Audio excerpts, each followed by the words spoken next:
Hello mga super mom.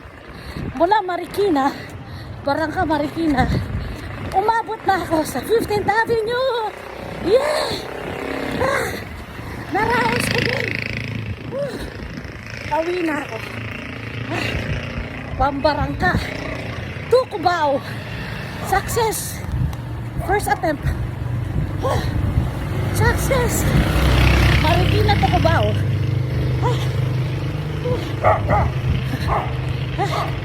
Marikina to Cubao. Success. Success. 15th Avenue.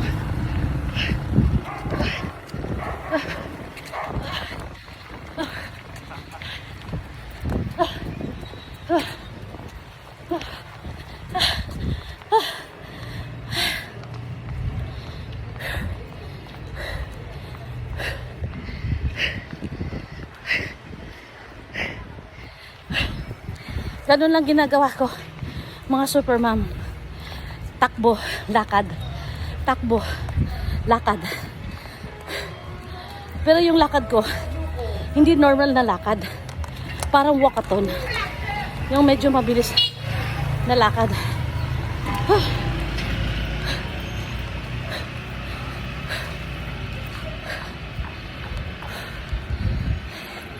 Iniwan ako ni Jason.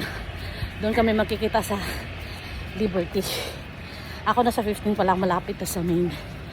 So, lakad lang muna. Sobrang hingal ko na. Whew. Ayun si Jason, no, sa malayo.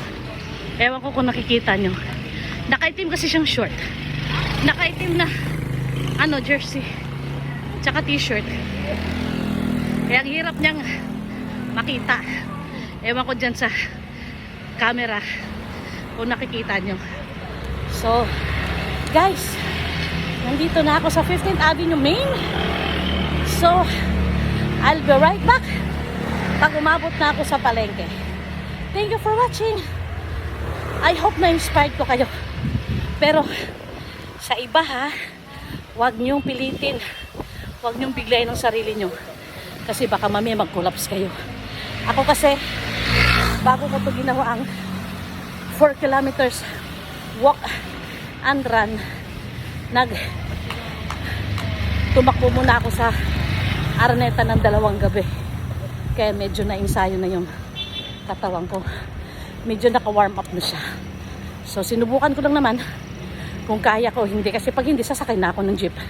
Pero heto guys, success!